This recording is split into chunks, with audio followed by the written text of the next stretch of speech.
In this video, we'll go over the beginner route for the tentative Great Sky Island 100% rule set.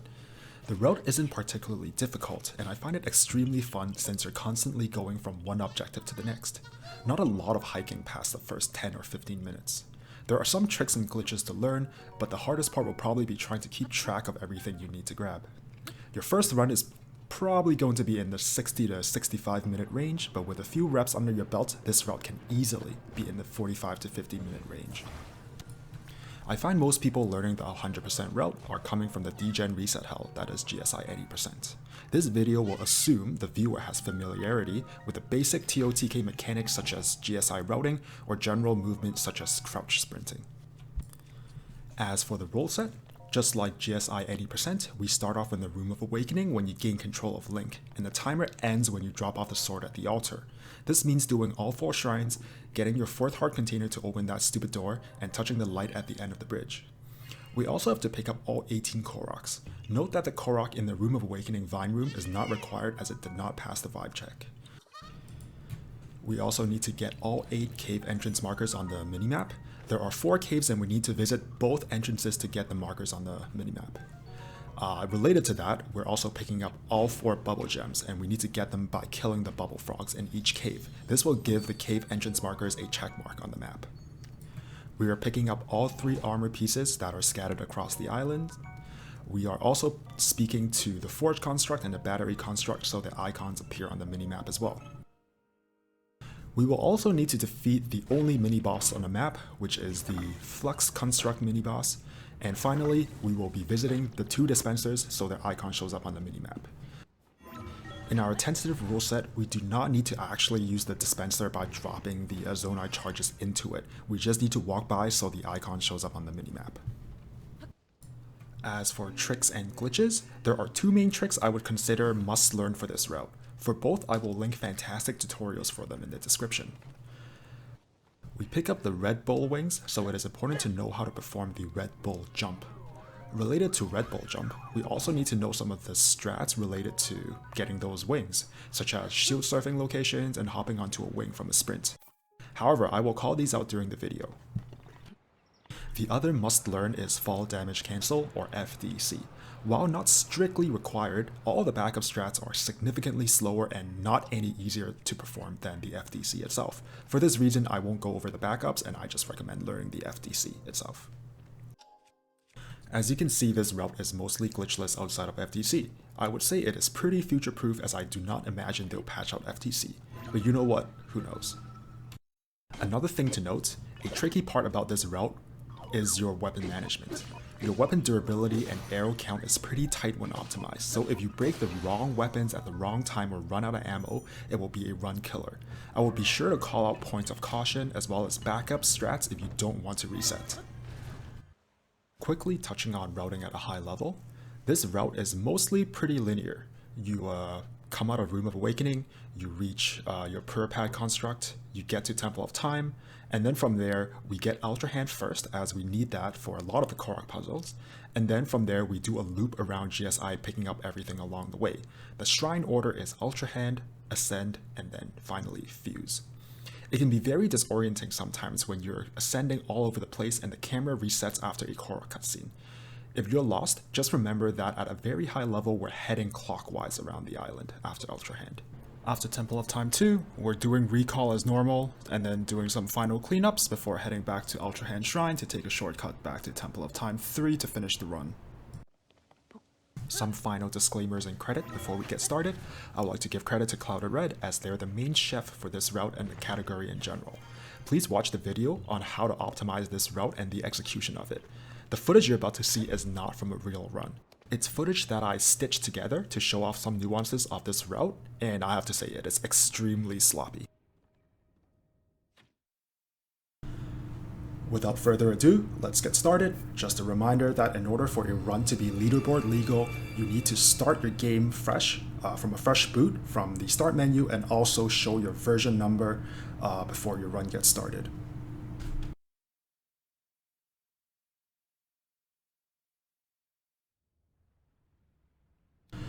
The start of this route and the first split is going to be very similar to your GSI 80% Red Bull route.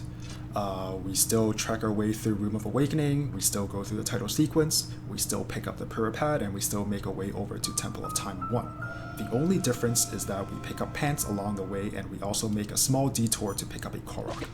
Because this is mostly similar, I'm just gonna skip forward.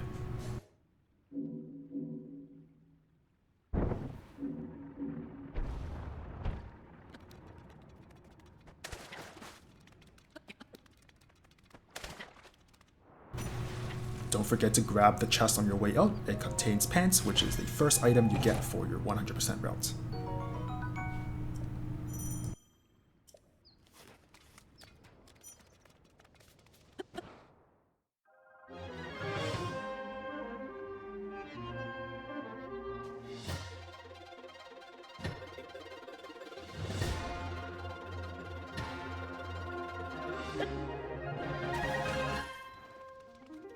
Just like the Red Bolt route, we'll be picking up a tree branch here. This weapon will be used for disarming the construct that is guarding Temple of Time 1.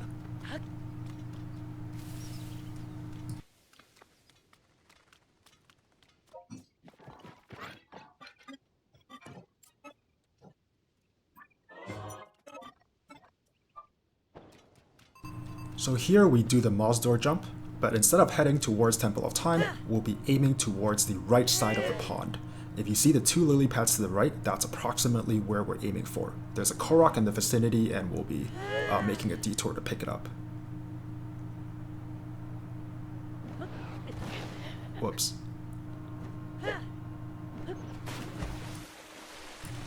From here, we're heading approximately south to the set of runes over there to pick up our first Korok, the Flower Trail Korok. If you're playing on a stricter rule set, feel free to pick up Zonai charges from the construct husks here, but otherwise just follow the flower around to pick up your first Korok.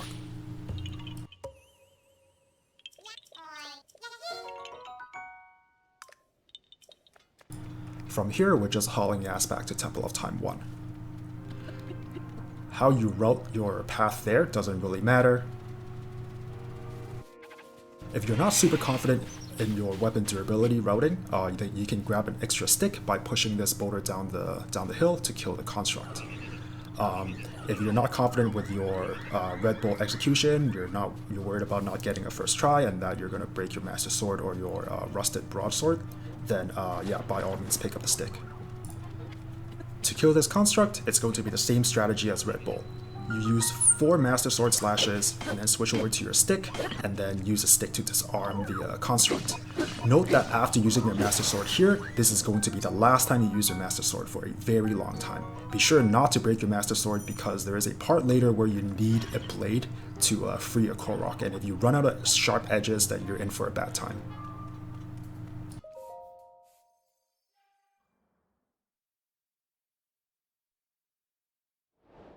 Alright, the next order of business is for us to pick up Ultrahand.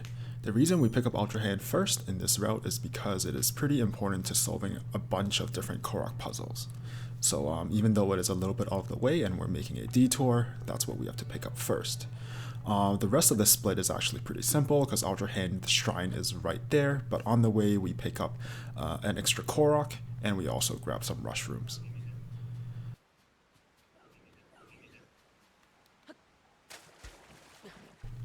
So as you're going up the spiral staircase, just make a detour to the right. Continue going up the stairs that you see, and when you feel like you have enough stamina, just climb up the wall. If you did all your movements quickly, just stand at the right side of this structure and wait for the Korok to come over.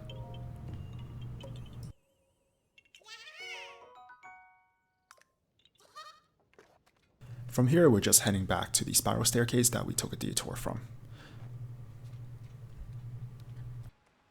We'll be picking up 2 rushrooms on the way. A minor optimization you can do to pick up the rushrooms more quickly is to position yourself to the right of the first set of rushrooms. Run up the wall, press A, do an up right jump and then a right jump, and you should be able to conserve your stamina and still pick up both rushrooms. When you feel like you have enough stamina, once again, climb up the wall, and then activate the shrine to enter it. There isn't really anything of note for Ultrahand Shrine in this route, since we do it first, and also my execution in that shrine was absolutely abysmal, so I'm not going to show it. Anyways, the next split is the Ascend split, and it's going to be very similar to the 80% Red Bull route. We pick up our Red Bull wings, we cook our cold resistance food, and then we slowly make our way up to Ascend Shrine. Note that we do definitely need to pick up some arrows off the ground here, as ammo count is extremely important this run. The first batch of arrows you can find on the ground are behind the second tree here, as indicated by the white arrow. There should be 3. And the next set of arrows is on the ground.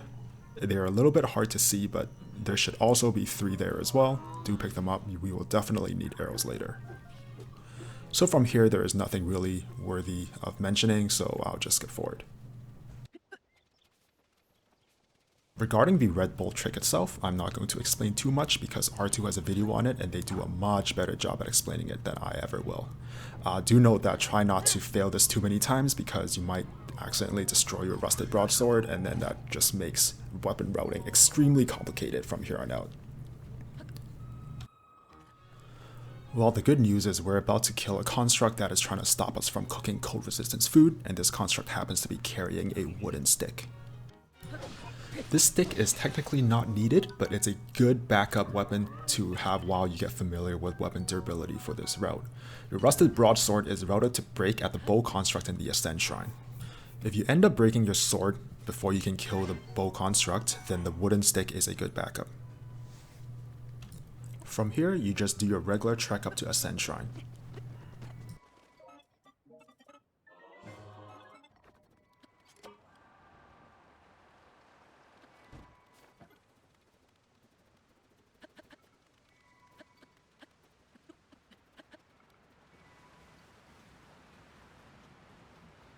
Be sure to pick up the 3 rush shrooms on your way up.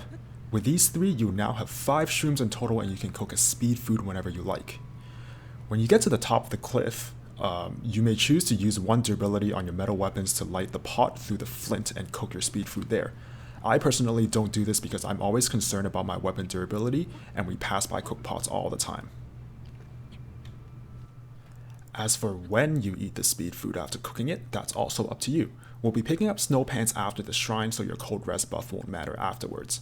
Some people choose to eat it then. There will be some very minor differences in how you do this Ascend Shrine versus the Red Bull Route 1. For one, we'll be killing the bow construct for its bow, and this will be the bow for the rest of the game. If you run out of weapons to kill the construct, you can always ascend up this pillar for an axe, and this axe is good for combat and is also good for cutting the ropes to let down the platform. If you didn't burn too much durability from your rusted broadsword, it should break as you kill the construct. From there, use the bow to cut the rope.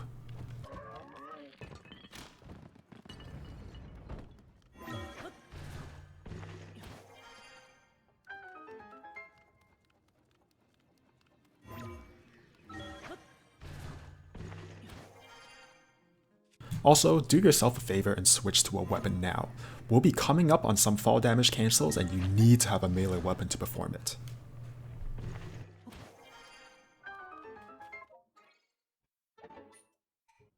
Next, we'll be heading over to Fuse Shrine while clearing everything on the way, and there's a lot of things to clear. From the shrine exit, head right and ascend up to pick up your snow pants.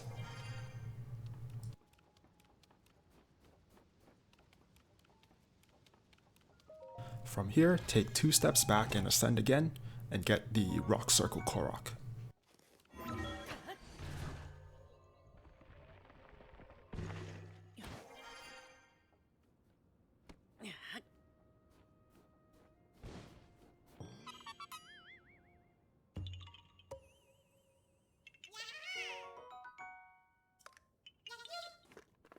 Head down the hill and head towards the dispenser direction, and ascend up when you get to the broken staircase. We don't need to use the dispenser, we just need to be close enough that it shows up on the mini-map.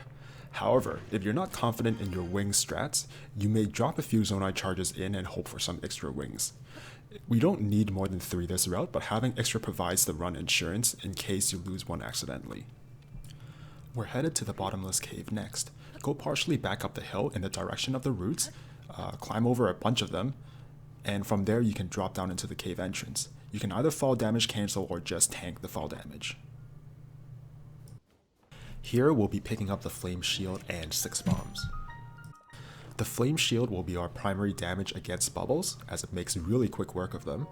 And for the 6 bombs, one of them is going to be used to open a bunch of rocks, and the other 5 will be used for zero cycling the Flux Construct boss fight later.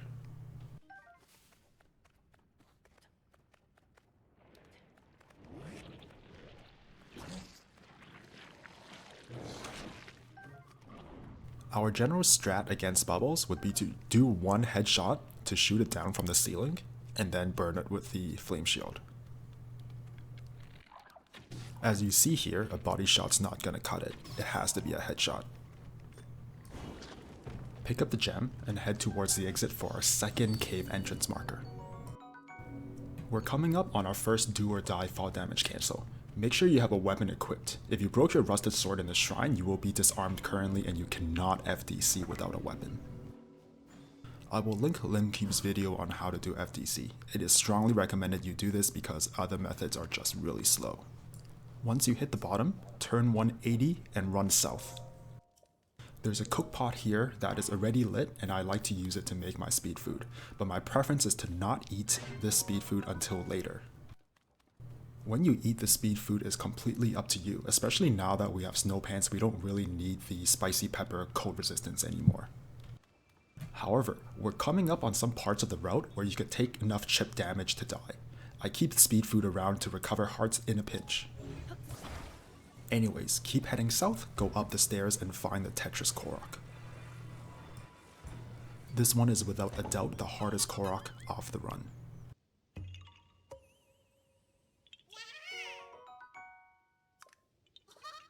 From here, ascend up from where you're standing. When you emerge, there are 2 ways you can go. You can head forward and slightly to the left towards Rahu's Ghost, where you drop into a cove with 2 constructs. If you currently don't have a backup weapon, then you can use your flame shield to kill the construct that is holding the thick 2-handed club. You can use that 2-handed club as your main weapon for the rest of the run. Since I already have a backup weapon, I'm just going to head up right towards the pit cave entrance. Note that if your time of day is night, there will be a swarm of keys that can harass you. If you took damage from falling to the bottomless cave or you took damage during the construct fight, then you could die if they harass you too often. This is why I hold on to the speed food, to recover just in case. Anyways, get your cave marker and then ascend directly up. Shoot the dandelion or whack it with a stick and then pick it up before it hits the ground. This is your next Korok.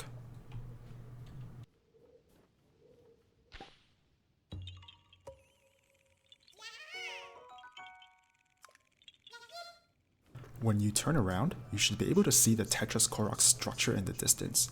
Head towards it and complete the puzzle.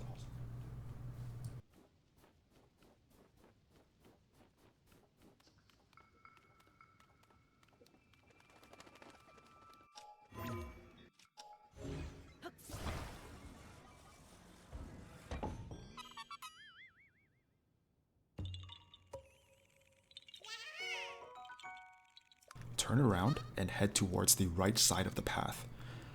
You can either do a fall damage cancel or climb down the side of the cliff to find the other pit cave entrance.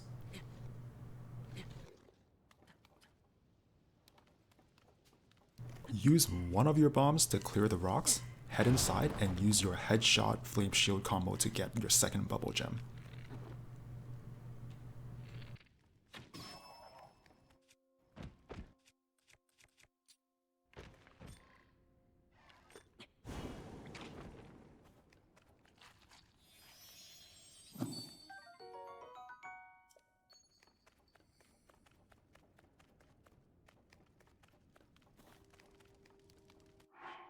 I like to eat my speed food here. There's no particular reason for that, it's just a personal preference. However, note that eating the speed food here, the buff is going to last until maybe the start or the mid part of the Fuse Shrine. There is a backpack Korok to the left here. However, to help it, we need to create a minecart with a fan. All the crates here contain arrows. If you picked up a wooden club earlier, you can break them easily, but since I did not, I'll have to use Ultrahand. This is some embarrassing Ultrahand execution, but trust me, it is not the most embarrassing thing I'll do this run. It's coming up later. Anyways, create your minecart with a fan. Bring this back to the backpack Korok, stick it onto it, and then just go down the minecart tracks.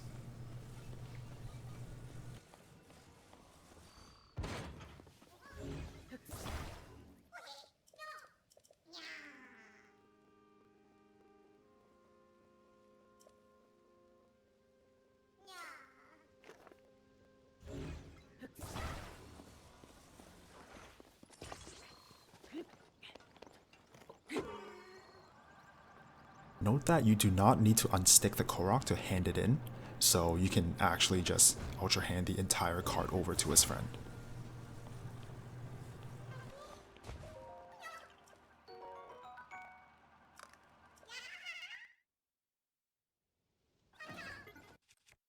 You can shield surf back to the main island.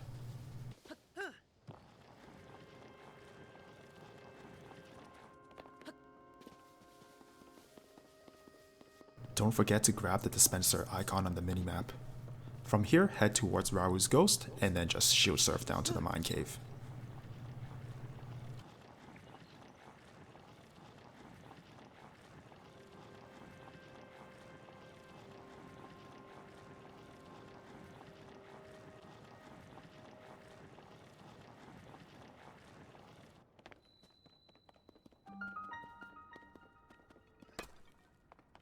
The first order of business here is to talk to the Forge construct, as we need its icon on the minimap. For the dialogue mashing, I like to mash A B A B A B A B A B until the screen fades to black, then I mash B to end the dialogue. After the dialogue, turn 180 and head deeper into the cave. Make a left turn, and once you see the ore deposit, take out your bow and aim upwards.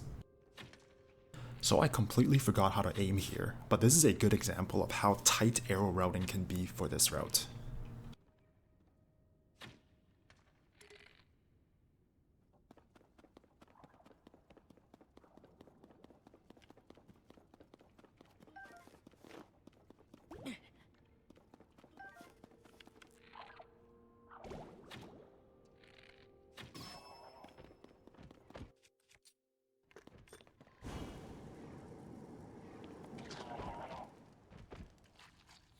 After you pick up the bubble gem, ascend from wherever you are. Based on where you're standing, you could ascend either to the top of the hill, or you could ascend into another tunnel. Either are fine. Regardless of where you end up, our goal is the same. We're heading to the second exit for the mine cave entrance to grab its marker. Here I'm going to show off what happens when you ascend into the other tunnel. When you emerge, run north up a gentle hill towards the light at the end of the tunnel.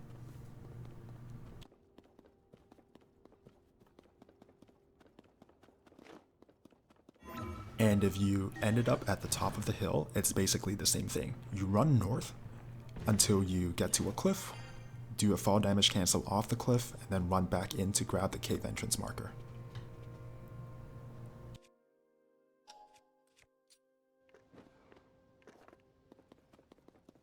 Regardless of which route you took, we'll be ascending back up to the top of the hill anyways.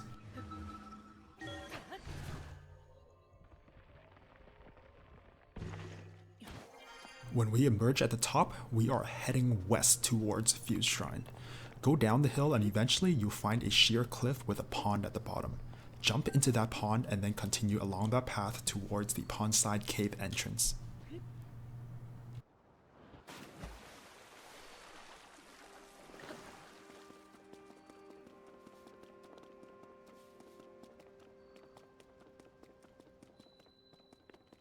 Go in and grab the chest with the shirt.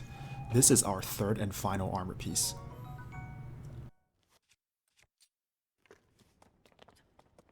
Head deeper into the cave and get our fourth and final bubble gem.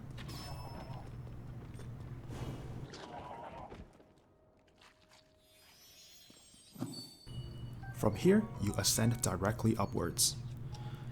Once at the top, climb into the tree stump. This is the moment we've been saving your Master Sword for.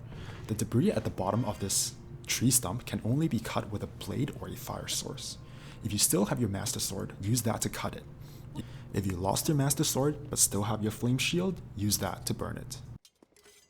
If you have neither, there is a chest with a sword in it further down the hill. I'll show you where it is later.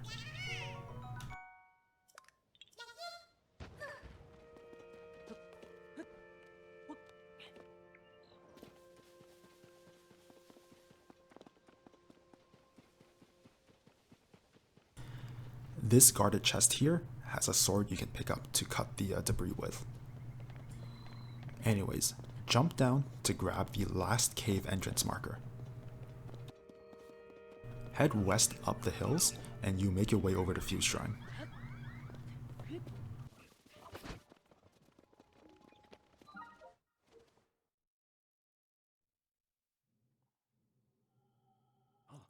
There isn't anything noteworthy about Fuse Shrine, just do it as normal.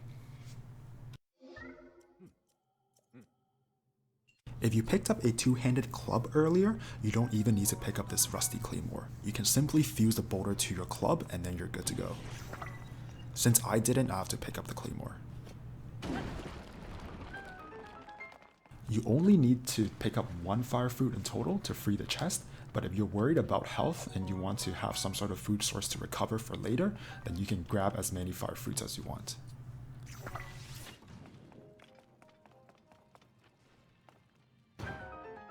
I don't know why my editing software is not letting me fast forward this portion of the run, so you guys have to sit through my Fuse Shrine execution.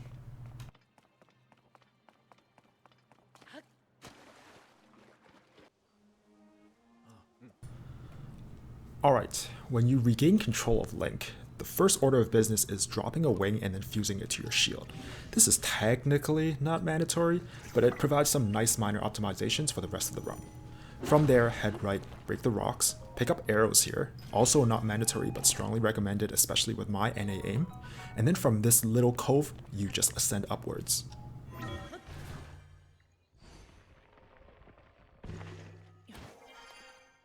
Continue making your way up the hill. At the top of the hill, you will see a massive tree, and when you climb that tree, there's a rock, and under the rock, there is another Korok.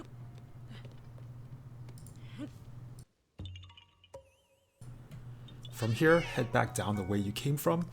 Now we're going to be going through the Rush Room Tunnel. As with any GSI 80% route, we're picking up 5 rush rooms for the speed food later that will last us to the end of the run, and we just continue down the tunnel until we ascend at the usual spot.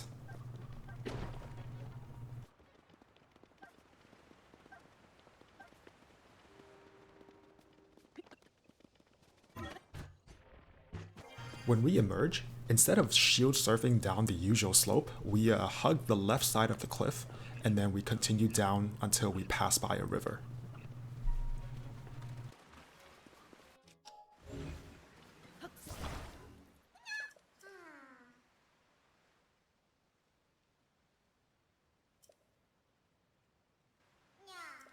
So attach the Korok to the hook and then send it down and follow after it. You can either climb onto the pillar and shield surf down, or if you have wing shield, you can jump from ground level and actually still make it onto the rail itself. I like to start my jump near the base of the pillar as the ground is a little bit elevated here. It makes the timing a little easier.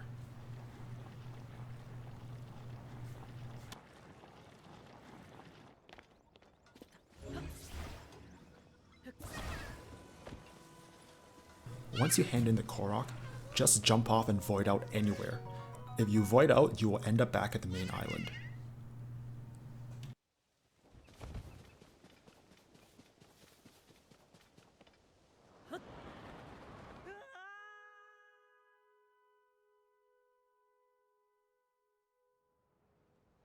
From the respawn point, turn around and head up towards the trees. We're going to be going to the regular rush room cooking spot. If you eat the speed food right after you cook it, it will run out around the time you get to around like Temple of Time 3. In this route, we would ideally save the third and last wing for that trip from Ultrahand to Temple of Time 3. So ideally, you do not want the buff to run out before then. If you're not confident in your execution, I would say hold off on eating the speed food until just a little bit later. Exit the cooking hut, head up the hill, and at the top of the hill, shield jump over to the island for Island Korok.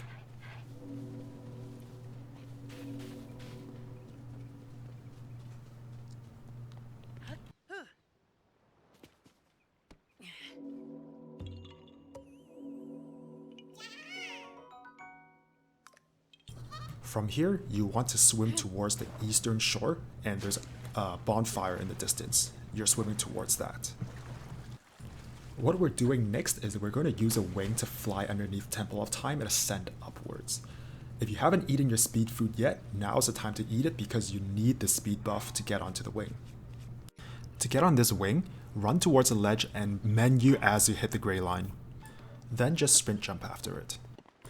We're aiming to ascend where the white arrow is pointing.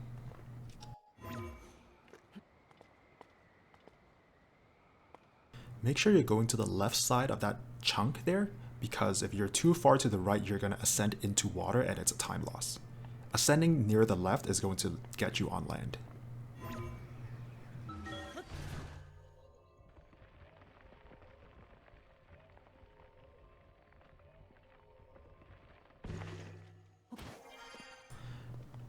The next Korok is found by ascending up this white pillar here.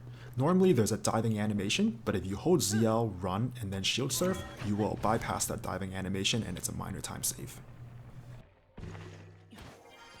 The rest of the split is just your normal GSI stuff.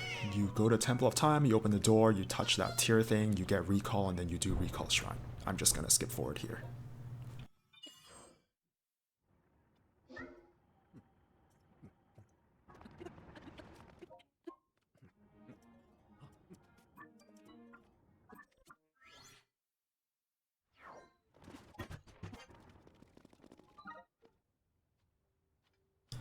After walking out of the shrine, just talk to the battery construct. Mash B through all the dialogue, it's pretty short. Head back through the tunnel that you came from and ascend approximately halfway through the tunnel.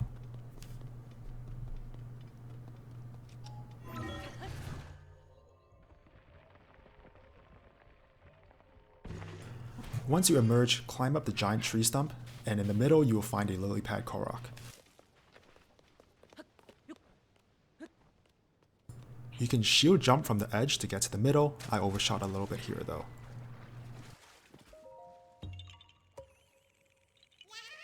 After turning in the Korok, face north by turning right, and then you can shield jump directly out of this tree stump. Continue heading down until you reach the wing runway.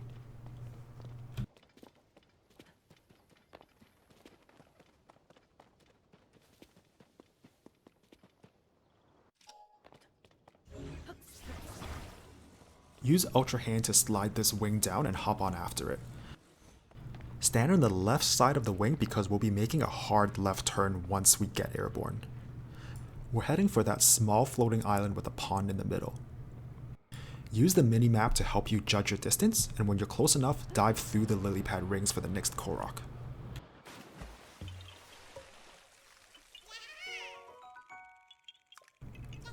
You are turning right out of the Korok cutscene, and then you're running off the edge. We'll be skipping the island directly underneath us and going to the one after that. Remember to be in the starfish position to maximize our horizontal distance. And a reminder that you cannot fall damage cancel in the starfish or diving animation, so remember to press B before you try to do so.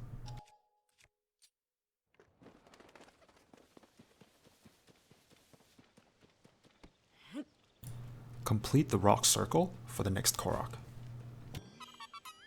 We'll be fighting the flux construct next, and for our setup, your standing position is extremely important.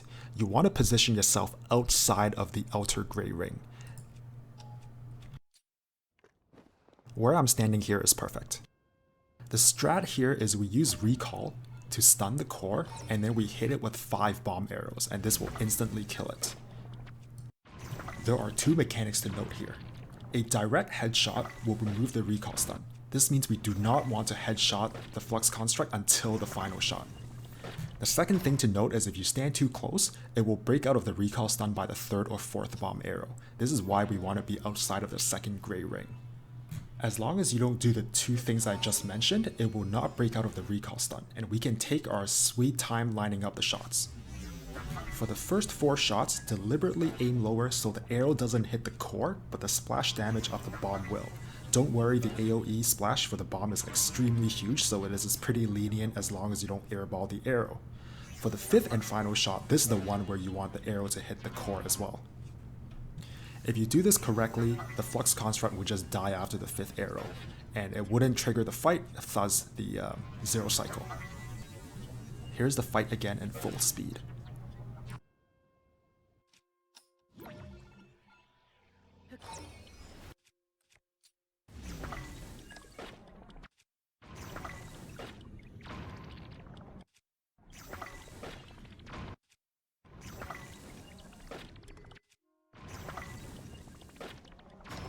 Head to the west edge of the arena. I use the biggest lowest spike point here as a visual indicator, and then from here, just drop off the ledge. Once you've fallen past your second set of cliffs, get into bullet time and shoot the balloon for your last Korok, the Gamer Shot Korok. Congrats gamer, you found all the Koroks. Open your map and warp to Ultrahand Shrine before you void out. You should have one wing left and hopefully some duration left in your speed buff. You want to use this one wing to get to Temple of Time 3 and finish as normal.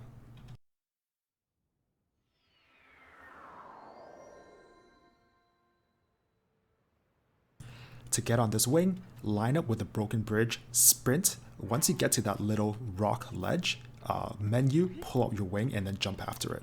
Once again, remember that the wing is spawned in the direction your camera is facing, so make sure everything is aligned. From here, you just do the regular stuff to finish the run as normal. Congratulations!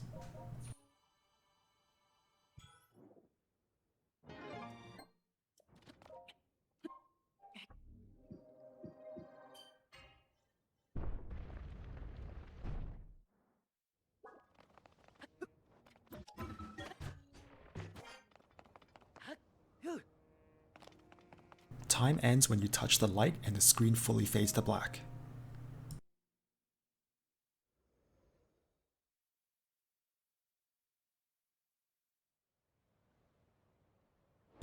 It's good practice to do an inventory check after you're done. So open the menu, check you have 18 Korok seeds, 4 bubble gems. Switch over to the armor menu to make sure you have 3 armor pieces. And then open your map to ensure you have all 8 cave entrances, they all have check marks, the 2 construct icons as well as the dispenser icons.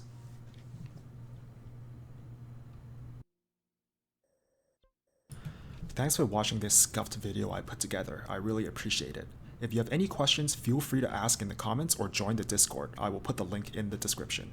Our discussion is under category extension and everyone will be happy to help you.